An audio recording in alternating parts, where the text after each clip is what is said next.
बिस्मिल्लाहिर्रहमानिर्रहीम। अस्सलाम वालेकुम।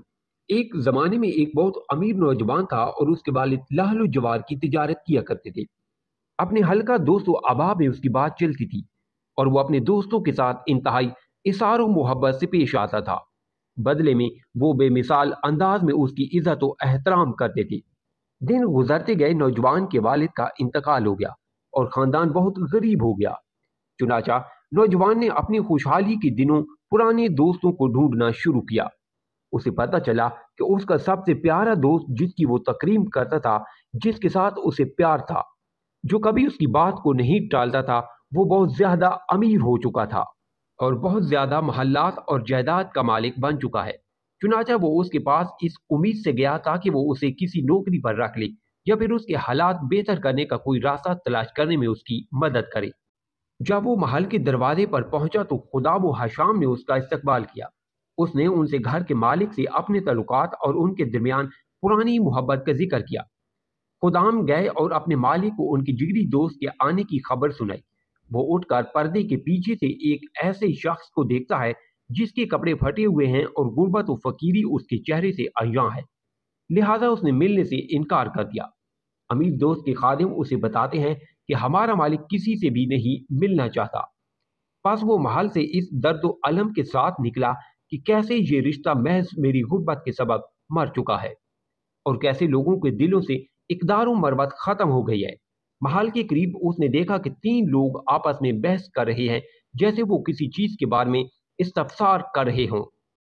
वो उनसे पूछता है कि वो किस बारे में बात कर रहे हैं। वो उसके वालिद का नाम लेकर कहते हैं कि वो फलां इब्ने फलां को ढूंढ रहे हैं। उसने उनसे कहा कि वो मेरे वालिद हैं और वो बहुत अरसा पहले फौत हो चुके हैं, जिस पर वो बहुत अफसुर्दा हुई। वो उसके वालिद की खूबियां बयान करते हुए कहते हैं कि उसके वालिद लाहलो जवार के बहुत बड़े ताजिर थे। हमारे पास मरजान की कीमती टुकड़े हैं जो उसने अमानत के तौर पर हमारे पास छोड़े थे। चुनाचा उन्होंने मरजान से भरा हुआ एक बहुत बड़ा थैला उसके हवाले किया और चल दिए।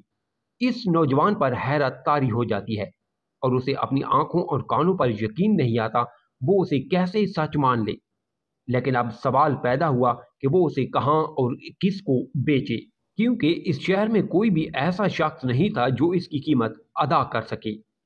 लिहाजा वो किसी ताजिर की तलाश में निकला। थोड़ी देर के बाद एक बड़ी उम्र की खातून से उसकी मुलाकात हो गई, जो शक्लो शबाहत से नेक सीरत लगती थी। इस खातून ने उससे पूछा कि बेटा, मुझे आपके शहर में जौहरी की तलाश है, कहाँ मिलेगा? नौजवान ने पूछा कि आप किस किस्म के जौहर खरीदना चाहती हैं। खातून ने जवाब दिया, मुझे खूबसूरत पत्थरों की तलाश है, चाहे वो किसी भी किस्म के हों, वो उनकी कीमत कोई भी हो।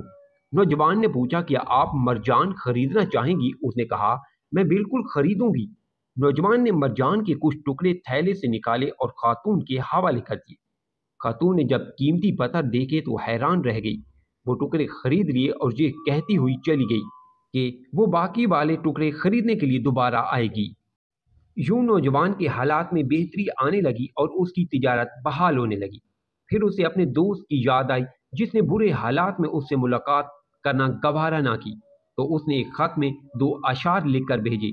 तर्जमा: मैं ऐसे दोस्तों की सोबत में रहा जिनमें वफा नहीं, जो हीलों और बहानों से दोस्ती निभाते हैं। वो मेरी अमीरी के वक्त मुझे इज्जत देते हैं और जब मैं मुफलिस हो गया तो वो जाहिलों वाला मुआमला करते हैं। जब उसके दोस्त ने ये अशार पढ़े तो उसने जवाब में तीन अशार लिखकर भेजे। तर्जमा: जहां तक तीन लोगों की बात है जो महल के बाहर मिले हैं, वो कोई हादसा नहीं था बल्कि एक चाल थी।